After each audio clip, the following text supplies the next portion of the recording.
Assalamualaikum warahmatullahi wabarakatuh. Selamat pagi, salam sejahtera bagi kita semua. Perkenalkan, nama saya Lutfi Hidayat Tuhan. Saat ini saya bekerja di PTP Nusantara Partai Komando dengan jabatan posisi saya sebagai Kepala Bidang Operasional Distrik 3 Pak Batu, Kabupaten Serta Merauke, Provinsi Sumatera Utara. Baik, kali ini saya akan coba membawa topik mengenai manajemen bisnis. Manajemen bisnis itu adalah proses mengatur sumber daya yang ada di sebuah organisasi, termasuk manusia, uang, dan material untuk mencapai tujuan tertentu. Dalam prakteknya, manajemen bisnis ini melibatkan fungsi-fungsi seperti perencanaan, pengorganisasian, pengarahan, dan pengendalian. Saja sih fungsi-fungsi dari manajemen bisnis tersebut, yaitu perencanaan. Ini adalah tahap awal di mana manajemen menentukan apa visi, misi, dan tujuan organisasi di dalam perusahaan tersebut. Di mana perencanaan ini melibatkan penentuan strategi dan taktik untuk mencapai tujuan tersebut. Kemudian pengorganisasian.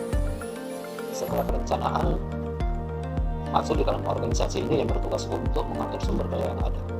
Ini termasuk pembagian tugas, pengalokasian sumber daya, dan penentuan jalur komando.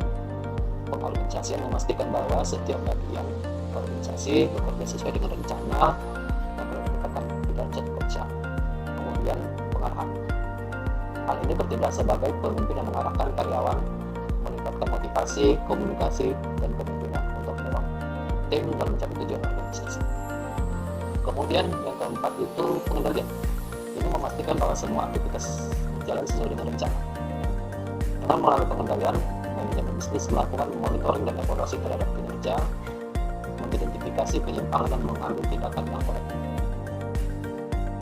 Ada beberapa komponen penting yang menjadi tolak ukur dalam praktek manajemen bisnis, yaitu satu, manajemen sumber daya manusia, kemudian manajemen keuangan, manajemen operasional, dan manajemen pemasaran dan penjualan.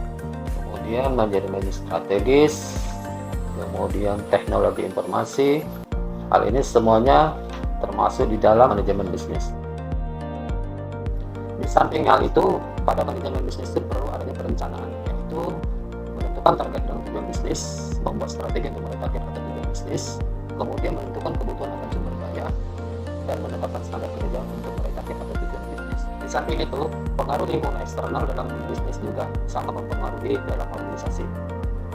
Antara lainnya itu lingkungan bisnis domestik, lingkungan bisnis global, lingkungan teknologi, lingkungan politik, hubungan antara bisnis dan pemerintah, kemudian lingkungan sosial kultural, kemudian lingkungan ekonomi. Di samping itu, pengaruh lingkungan eksternal dalam bisnis juga sangat mempengaruhi dalam organisasi. Di dalam organisasi bisnis harus juga didukung dengan adanya sumber daya manusia, sumber keuangan, aset fisik, dan informasi. Kemudian di dalam manajemen bisnis itu proses apa saja yang harus dicakup, yaitu planning and decision making, organizing, leading, dan controlling. Dalam hal ini, untuk menjalankan manajemen bisnis dibutuhkan seorang manajer yang memiliki fungsi sebagai orang yang bertanggung jawab untuk menjalankan proses manajemen untuk mencapai tujuan. Kemudian dia melakukan fungsi planning, organizing, leading, controlling atas SDM, sumber keuangan, aset fisik, dan informasi. Namun perlu diperhatikan juga, tipe-tipe manajer ini harus disesuaikan dengan berdasarkan level sebagai top manager, middle manager, first line manager yang sangat berfungsi di dalam suatu perusahaan. Yang artinya beliau juga harus memiliki kehandalan dalam manajemen skill, seperti memiliki kemampuan di dalam teknikal, kemampuan di dalam interpersonal, konseptual, diagnostik, communication, dan decision making. Kemudian time management yang bisa saya paparkan dalam manajemen bisnis dalam kali ini. Lebih dan kurang saya sampaikan.